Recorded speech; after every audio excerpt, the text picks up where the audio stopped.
Assalamualaikum warahmatullahi wabarakatuh. Kami dari kelompok 11 akan mempresentasikan hasil RMK kelompok kami tentang derivatif dan mata uang asing, konsep dan transaksi umum. Adapun anggota kelompok kami yaitu yang pertama ada Amalia Zulfa Latifa dengan NPM akhir 199, Nona Tanika Putri Amanda dengan NPM akhir 223, Afisa Faria Kartika dengan NPM akhir 224, dan yang terakhir Syafira Salsabila Ramadhani dengan NPM akhir 306. Materi yang pertama yaitu derivatif. Derivatif adalah sekuritas keuangan yang nilainya bergantung pada fluktuasi harga, suku bunga, dan variabel lain yang mendasarinya. Kontrak derivatif sendiri digunakan untuk mengendalikan risiko lindung nilai terhadap perubahan harga atau suku bunga. Selanjutnya yaitu transaksi lindung nilai. Transaksi lindung nilai sendiri ada 4, yaitu yang pertama ada kontrak forward, yaitu kesepakatan antar dua pihak untuk membeli atau menjual aset di masa depan dengan harga yang telah ditentukan. Kontrak forward ini bersifat non-standar atau customized dan dapat disesuaikan dengan kebutuhan, kuantitas, kualitas, dan tanggal. Kontrak forward ini mengandung risiko wan prestasi atau default karena tidak dijamin oleh bursa. Transaksi lindung nilai yang kedua ada kontrak berjangka atau futures. Kontrak berjangka ini mirip dengan forward tetapi dapat diperdagangkan di bursa dan terstandarisasi dan menggunakan sistem mark to market harian. Biasanya kontrak berjangka ini mempunyai biaya transaksi lebih rendah dan risiko gagal bayar lebih kecil karena dijamin oleh lembaga clearing. Yang ketiga yaitu opsi atau options, yaitu memberi hak bukan kewajiban untuk membeli atau menjual aset pada harga tertentu. Opsi ini dapat bergaya Amerika atau bisa dieksekusi kapan saja atau Eropa, yaitu hanya saat jatuh tempo. Opsi ini digunakan untuk melindungi risiko harga sambil tetap menjaga potensi keuntungan. Transaksi lindung nilai yang terakhir yaitu swap, itu berupa kontrak atau menukar arus kas berdasarkan suku bunga atau variabel lain. Contohnya yaitu swap suku bunga tetap dan variabel untuk mengunci pembayaran harga. Umumnya, swap dinegosiasikan antar pihak atau OTC dan sering dilakukan dengan bank besar sebagai pihak lawan. Selanjutnya yaitu lindung nilai dengan kontrak forward. Ada kasus contohnya yaitu Grey Company menjual 2 juta pon tembaga setahun ke depan dengan harga tetap yaitu $2.20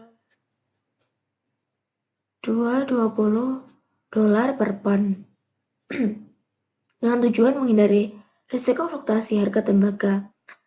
Hasilnya dengan menggunakan kontrak forward tanpa lindung nilai, laba bisa berfluktuasi dari $800.000 sampai dengan rugi $400.000. Dengan kontrak forward ini, laba menjadi stabil dengan harga $400.000 di semua skenario harga. Kesimpulannya, forward menghilangkan risiko harga namun menghapus potensi laba lebih besar. Yang kedua yaitu lindung nilai dengan opsi. Contoh kasusnya yaitu Grey membeli opsi jual dengan harga yaitu $2.30 per pon dengan premi $0.05 per pon. Tujuannya untuk melindungi dari penurunan harga tetapi bisa menikmati kenaikan harga. Hasilnya, jika harga kurang dari $2.3, opsi bisa dilaksanakan dengan laba minimal $500.000. Sedangkan jika harga lebih dari $2.30, opsi tidak digunakan dan laba bisa naik sampai dengan $800.000. Kesimpulannya, opsi menjaga potensi keuntungan sambil membatasi kerugian dari adanya biaya premi. Baik, yang selanjutnya saya akan menjelaskan tentang option kontrak atau kontrak opsi. Jadi, kontrak opsi adalah salah satu bentuk derivatif keuangan yang digunakan perusahaan untuk melindungi diri dari resiko perubahan harga di masa depan. Kontrak ini memberikan hak tetapi bukan kewajiban. bagi pembelinya untuk membeli atau menjual suatu aset pada harga tertentu di waktu yang telah ditentukan. Dalam transaksi opsi terdapat dua pihak, yaitu pembeli atau holder, yaitu yang memiliki hak tersebut, dan penjual atau writer yang wajib memenuhi kontrak apabila pembeli memutuskan untuk menggunakan haknya. Kemudian terdapat dua jenis opsi, yaitu yang pertama ada call option dan put option. Call option ini memberikan hak kepada pemegangnya untuk membeli aset tertentu pada harga yang telah disepakati. Sementara put option itu memberikan hak untuk menjual aset tersebut. Opsi sering digunakan oleh perusahaan sebagai alat lindung nilai untuk menghindari kerugian akibat fluktuasi harga pasar.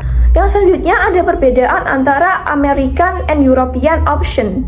Jadi American Style Option ini dapat dilaksanakan kapan saja sebelum tanggal kadaluarsa. Sedangkan European Style Option hanya bisa dilaksanakan pada tanggal kadaluarsa. Karena American Style ini memberikan lebih banyak fleksibilitas dan harganya biasanya lebih mahal. Baiknya selanjutnya untuk ilustrasinya, ini diilustrasikan dengan Gray Company, yaitu sebuah perusahaan pertambangan tembaga yang ingin melindungi diri dari potensi penurunan harga tembaga. Gray ini membeli put option yang memberikan hak untuk menjual tembaga pada harga $2,30 per pon dengan biaya opsi atau premi sebesar $0,05 per pon. Total biaya produksi Gray adalah $4 juta dan titik impasnya berada di harga $2 per pon. Kemudian apabila harga pasar ini naik di atas $2,30, maka Gray tidak akan menggunakan opsi tersebut dan memilih menjual langsung di pasar karena lebih menguntungkan, walaupun harus menanggung kerugian sebesar biaya premi opsi. Namun, apabila harga pasar turun di bawah $2,30, Gray dapat mengeksekusi opsinya dan menjual dengan harga yang sudah ditetapkan, sehingga tidak mengalami kerugian besar. Berdasarkan perhitungan dalam tabel yang ada di buku, laba bersih Gray ini tidak akan turun di bawah $500.000 bahkan jika harga tembaga itu jatuh. Sebaliknya, jika harga meningkat, laba Gray juga meningkat. Hanya berkurang sedikit karena adanya biaya opsi sebesar $0,05 per pon. Hal ini menunjukkan bahwa kontrak opsi berfungsi sebagai asuransi harga yang melindungi perusahaan dari kerugian tanpa menghilangkan kesempatan untuk memperoleh keuntungan. Yang selanjutnya ada Foreign Exchange Concept and Definition atau konsep dan definisi valuta asing. Jadi bagian ini itu membahas tentang pentingnya pemahaman valuta asing atau foreign exchange dalam kegiatan bisnis internasional. Setiap kali perusahaan melakukan transaksi lintas negara, mereka akan berhadapan dengan mata uang yang berbeda, sehingga nilai tukar atau exchange rate menjadi faktor penting dalam menentukan besarnya laba atau rugi yang diperoleh. Sebagai gambaran, pada tahun 2015, nilai ekspor Amerika itu mencapai 2,23 triliun, sedangkan impornya sebesar 2,76 triliun. Jumlah tersebut menunjukkan betapa besarnya nilai transaksi yang melibatkan pertukaran mata uang asing. Sebagai gambaran, pada tahun 2015, nilai ekspor Amerika Serikat itu mencapai 2,23 triliun, sedangkan impornya sebesar 2,76 triliun. Jumlah tersebut itu menunjukkan betapa besarnya nilai transaksi yang melibatkan pertukaran mata uang asing. Perusahaan multinasional seperti Coca-Cola memperoleh sekitar 59% pendapatan dan 80% laba operasinya dari luar negeri. Begitu pula dengan Apple yang mendapatkan sekitar 51% penjualan dan 55% laba operasinya dari kawasan Eropa, Jepang, serta Asia Pasifik. Angka-angka ini menegaskan bahwa perubahan nilai tukar dapat memberikan dampak besar terhadap hasil keuangan perusahaan-perusahaan global. Selanjutnya ada perbedaan antara denominasi dan pengukuran. Jadi, denominasi ini adalah mata uang yang digunakan dalam transaksi pembayaran, sementara pengukuran adalah mata uang yang digunakan untuk mencatat transaksi dalam laporan keuangan. Sebagai contoh, bila perusahaan Amerika menjual barang kepada perusahaan di Inggris dan pembayarannya dilakukan dalam pound sterling, maka transaksi tersebut didenominasi dalam pound. Namun, laporan keuangan perusahaan Amerika tetap diukur dalam dolar Amerika Serikat. Sehingga nilai transaksi tersebut harus dikonversi berdasarkan kurs yang berlaku saat itu. Yang selanjutnya ada direct and indirect quotation of exchange rate atau kutipan langsung dan tidak langsung. Jadi dalam dunia keuangan internasional, kurs valuta asing dapat disajikan dalam dua bentuk kutipan, yaitu direct quote dan indirect quote. Misalnya, jika 1 pound sterling sama dengan 1,41 dolar, maka direct quote itu berarti menunjukkan berapa dolar yang diperlukan untuk membeli 1 unit mata uang asing. Dalam contoh ini, 1,41 dolar per 1 pound sterling. Kemudian indirect quote adalah kebalikannya, yaitu menunjukkan berapa unit mata uang asing yang bisa diperoleh dengan 1 dolar. Jadi hasil perhitungannya adalah 1 dibagi 1,41 sama dengan 0,709 pound sterling per 1 dolar. Kedua bentuk kutipan ini memiliki makna yang sama, hanya berbeda dari sisi pandang negara asal mata uang. Dalam praktiknya, investor dan akuntan perlu memahami kedua jenis kutipan ini agar tidak salah menginterpretasikan nilai tukar saat melakukan transaksi internasional. Yang selanjutnya ada floating, fixed, and multiple exchange rate atau kurs mengambang, tetap, dan ganda. Jadi, nilai tukar antar mata uang dapat ditentukan melalui mekanisme pasar atau ditetapkan oleh pemerintah. Berdasarkan hal itu, dikenal 3 sistem kurs utama, yaitu floating exchange rate, fixed exchange rate, dan multiple exchange rate. Pada sistem floating exchange rates atau kurs mengambang, nilai tukar itu ditentukan oleh kekuatan permintaan dan penawaran mata uang di pasar internasional. Beberapa faktor yang dapat mempengaruhi nilai tukar antara lain tingkat inflasi, neraca perdagangan seperti ekspor dan impor, kemudian perbedaan suku bunga antar negara, serta aktivitas spekulatif. Sebagai contoh, apabila kurs awal itu menunjukkan 1 pound sama dengan 1,50 dolar, yang berarti 1 dolar itu sama dengan 0,6667 pound sterling. Lalu, dolar melemah sebesar 10%, maka kurs baru menjadi 1 pound sama dengan 1,65 dolar atau 1 dolar sama dengan 0,6061 pound sterling. Sebaliknya, jika dolar menguat 10%, maka kurs juga berubah menjadi 1 pound sama dengan 1,35 dolar atau 1 dolar sama dengan 0,7407 pound sterling. Perubahan angka-angka ini menunjukkan bagaimana fluktuasi kurs dapat menggambarkan kondisi ekonomi dan kekuatan mata uang suatu negara. Untuk yang kedua ada fixed and multiple exchange rates atau kurs tetap dan ganda. Jadi berbeda dengan sistem mengambang yang sebelumnya, fixed exchange rate atau kurs tetap ini ditetapkan oleh pemerintah dengan menjaga nilai tukar resmi pada tingkat tertentu agar stabil. Tujuannya adalah untuk menghindari ketidakpastian ekonomi dan menjaga kepercayaan investor. Sementara itu, multi exchange rate atau kurs ganda itu diterapkan ketika suatu negara menetapkan lebih dari satu nilai tukar resmi untuk tujuan yang berbeda. Misalnya, pemerintah dapat memberikan kurs lebih murah untuk impor barang-barang penting seperti bahan pangan atau energi, dan kurs lebih tinggi untuk ekspor agar mendorong daya saing produk dalam negeri di pasar internasional. Spot, current, and historical exchange rate. Jadi dalam akuntansi, transaksi dan operasi luar negeri digunakan 3 jenis kurs, yaitu spot rate, current rate, dan historical rate. Jadi spot rate itu adalah kurs pasar untuk pertukaran mata uang secara langsung.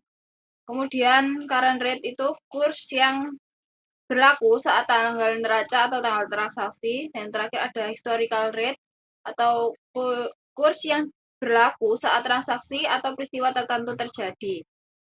Jadi ketiganya itu bisa bersifat tetap atau mengambang tergantung pada mata uangnya. Jadi pada negara dengan kurs tetap, perubahan biasanya terjadi karena kebijakan pemerintah. Sedangkan pada kurs mengambang, nilai tukar bisa berubah setiap hari mengikuti kondisi pasar. Jadi untuk setiap transaksi hanya ada satu spot rate yang berlaku. Selanjutnya yaitu foreign exchange quotation atau kutipan nilai tukar asing. Jadi bank-bank di Amerika Serikat itu memfasilitasi perdagangan internasional dengan menyediakan layanan transfer dan penukaran valuta asing. Jadi di sini itu ada tabel yang menunjukkan kurs antar bank pada 23 Maret 2016. Nah, pembayaran sebesar 1.409.600 dolar itu dapat digunakan untuk membeli 1 juta euro. Kemudian US company bisa membeli 1 juta dolar Kanada seharga 757.400 dolar. Kemudian bank itu memperoleh keuntungan dari selisih kurs jual dan beli. Jadi misal kurs jual 1 euro sama dengan 1,42 dolar dan kurs belinya itu setiap 1 euro 1,4 dolar.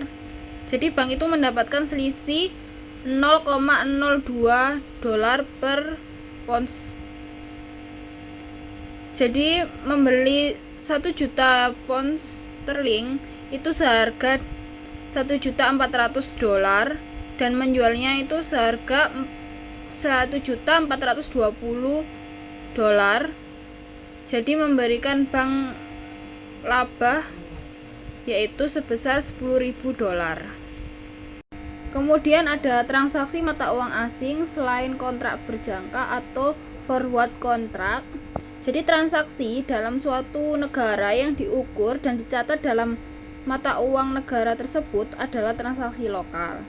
Transaksi anak perusahaan Inggris akan dicatat dalam pound sterling Inggris dan laporan keuangannya akan dinyatakan dalam pound sterling Inggris. Namun laporan keuangannya harus dikonversi ke dolar Amerika Serikat sebelum dikonsolidasi dengan perusahaan Indo Amerika Serikat. Transaksi luar negeri adalah transaksi antar negara atau antar perusahaan di negara yang berbeda. Transaksi mata uang asing adalah transaksi yang ketentuannya dinyatakan atau didemonisasikan dalam mata uang selain mata uang fungsional entitas. Jadi jenis transaksi luar negeri yang paling umum itu adalah impor dan ekspor barang dan jasa. Selanjutnya ini ada persyaratan FASB. Jadi GAAP saat ini itu hanya berlaku untuk transaksi mata uang asing dan laporan keuangan mata uang asing.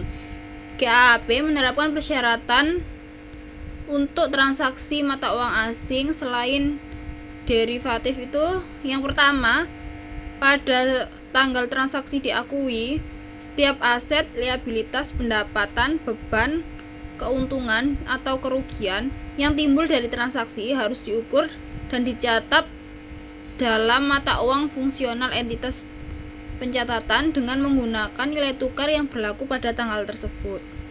Yang kedua, pada setiap tanggal neraca, saldo tercatat yang dinominasikan dalam mata uang selain mata uang fungsional entitas mencatat harus disesuaikan untuk mencerminkan nilai tukar saat ini. Selanjutnya ini ada translation at the spot rate. Jadi persyaratan pertama untuk mencatat transaksi mata uang asing adalah bahwa transaksi tersebut harus dikonversi ke dalam dolar Amerika dengan nilai tukar spot yang berlaku di tanggal transaksi. Jadi setiap akun aset, liabilitas, pendapatan, dan beban yang timbul dari transaksi dikonversi ke dalam dolar sebelum dicatat. Jadi satuan pengukuran diubah dari mata uang asing ke dolar Amerika. Asumsikan jika sebuah perusahaan Amerika mengimpor persediaan secara kredit dari perusahaan Kanada ketika nilai tukar spot untuk dolar Kanada adalah 0,7 dolar. Faktor tersebut mensyaratkan pembayaran sebesar 10.000 dolar Kanada dalam 30 hari. Catatannya, tanda dolar yang digunakan untuk nilai tukar spot menunjukkan kuotasi langsung. Jadi setara dolar Amerika dengan 1 unit mata uang asing. Importir Amerika mencatat transaksinya dengan jurnal, yaitu inventory pada account payable sebesar 7.000. Jadi translationnya itu 10.000 dolar Kanada dikali dengan 0,7 spot rate. Nah, kemudian ada pengecualian untuk notasi mata uang asing. Entry dicatat dengan cara biasa. Jadi notasi ini digunakan untuk menunjukkan bahwa utang usaha didemonisasi dalam mata uang asing. Jadi persediaan itu diukur dalam dolar Amerika dan tidak ada penyesuaian selanjutnya yang dilakukan pada akun persediaan akibat fluktuasi nilai tukar mata uang asing. Jadi jika akun utang dibayar pada Kusport sebesar 0,69 dibayarkan dicatat sebagai berikut ini, yaitu jurnalnya account payable pada exchange gain dan cash. Jadi account payable-nya itu 7.000, kemudian exchange gain-nya 100 dan cash-nya 6.900. Jadi cash-nya itu 10.000 dolar Kanada dikali 0,69 dolar. Jadi keuntungan selisih kurs sebesar 100 dolar terjadi karena liabilitas yang diukur sebesar 7.000 dolar diselesaikan dengan nilai 6,9 dolar. Jadi keuntungan ini tuh mencerminkan perubahan nilai tukar antara tanggal transaksi awal dan tanggal pembayaran. Jadi jika nilai tukar berubah menjadi 0,72, maka terjadi kerugian selisih kurs sebesar 200 dolar. Oke, selanjutnya yaitu ada balance sheet date adjustment. Jadi keuntungan dan kerugian atas transaksi mata uang asing tidak dapat ditangguhkan hingga mata uang asing dikonversi menjadi dolar Amerika atau hingga piutang terkait tertagih atau utang usaha dilunasi. Sebaliknya, jumlah ini disesuaikan untuk mencerminkan nilai tukar mata uang asing pada tanggal neraca. Dan setiap keuntungan atau kerugian selisih kurs yang timbul dari penyesuaian tersebut dimasukkan dalam laba tahun berjalan. Materi selanjutnya yaitu pembelian dalam mata uang asing. Jadi transaksi pembelian dalam mata uang asing itu harus dicatat dalam dolar Amerika Serikat berdasarkan kurs spot pada tanggal transaksi. Jika laporan keuangan tersebut itu dibuat sebelum utang dibayar, maka nilai utang itu harus disesuaikan dengan kurs spot pada tanggal laporan tersebut. Nah, dalam pembelian di mata uang asing itu juga ada kerugian dan ada keuntungannya. Untuk keuntungannya sendiri itu terjadi ketika nilai dolar menguat karena diperlukan lebih sedikit dolar untuk melunasi kewajiban dalam mata uang asing. Sedangkan untuk kerugian selisih kursnya atau exchange loss terjadi jika nilai dolar melemah karena diperlukan lebih banyak dolar untuk membayar kewajiban. Nah, inti dari semua itu, ketika utang dilunasi, maka perusahaan akan mengakui laba atau rugi tambahan sesuai perubahan kurs pada tanggal pelunasan. Nah, biasanya transaksi konversi itu dilakukan melalui bank yang membebankan biaya transaksi tersebut.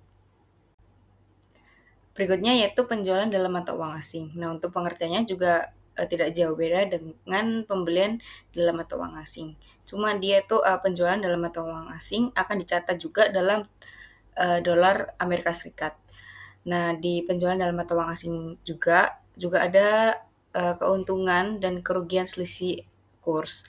Untuk keuntungan sendiri itu terjadi ketika nilai dolar melemah karena adanya jumlah dolar yang diterima itu meningkat dibandingkan saat transaksi awal. Sedangkan kalau kerugian itu terjadi ketika nilai dolar menguat karena adanya jumlah dolar yang diterima itu menurun. Nah, jadi ketika piutang itu dibayar, laba atau rugi tambahan dicatat sesuai kurs pada tanggal pelunasan. Jika perusahaan itu menyimpan mata uang asing sebelum dikonversi ke dolar, maka akan ada perubahan nilai tukar. Setelah itu juga akan menimbulkan laba atau rugi tambahan sampai konversi akan dilakukan. Kemudian materi yang terakhir yaitu standar akuntansi internasional. Jadi standar yang diterapkan akuntansi dalam internasional itu yaitu standar IFRS yang dimana mengatur pelakuan akuntansi untuk transaksi dalam mata uang asing dan juga operasi luar negeri. Nah, sama halnya dengan GAAP, IFRS itu juga mewajibkan entitas mencatat transaksi awal menggunakan kurs spot pada tanggal transaksi. Jadinya nanti pada setiap tanggal laporan keuangan, pos moneter dalam mata uang asing seperti piutang ataupun utang itu harus disesuaikan dengan kurs spot pada tanggal tersebut. Nantinya selisih antara nilai awal pencatatan dan nilai setengah penyesuaian itu akan diakui sebagai laba atau rugi selisih kurs dalam laporan laba rugi tahun berjalan. Sekian penjelasan materi dari kelompok kami, kurang lebihnya mohon maaf. Wassalamualaikum warahmatullahi wabarakatuh.